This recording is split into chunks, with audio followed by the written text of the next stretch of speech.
कभी कहता हूँ, कल्पना कीजिए भगवत कृपा से धर्म सम्राट सर्वभूत हृदय श्री करपात्र महाभाग का आविर्भाव ना हुआ होता, इस समय जो कलयुग का तांडव नृत्य हमको दिखाई पड़ता है वो 113 वर्ष पहले ही 117 वर्ष पहले ही हो गया होता।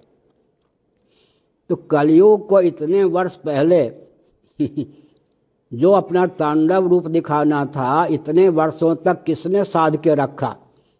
जो युग पुरुष होते हैं, महापुरुष होते हैं, कारक कोटि के महापुरुष होते हैं, वो यज्ञ और युग का भी स्तंभन कर देते हैं। नहीं, श्रीमद् भागवत के एकादश स्कंद आदि का अनुशीलन कीजिए।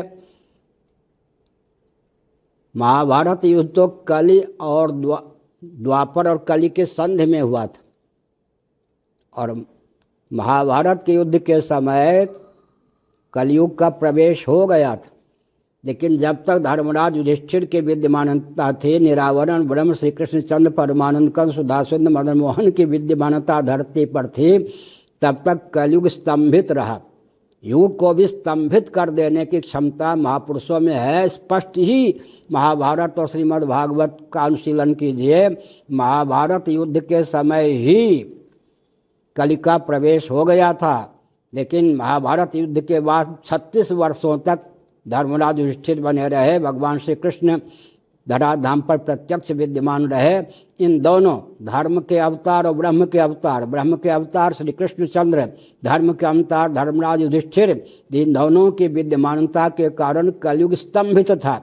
लोग कहते हैं स्वामी श्री करपात्र जी महाभाग ने वैदिक वाङ्मय को समृद्ध किया, लेकिन व्यावहारिक धरातल पर उन्होंने क्या कार्य किया? उन्हें कान खोल कर सोच लेना चाहिए। अगर धर्म सम्राट श्री करपात्र महाभाग का प्रादुर्भाव न होता तो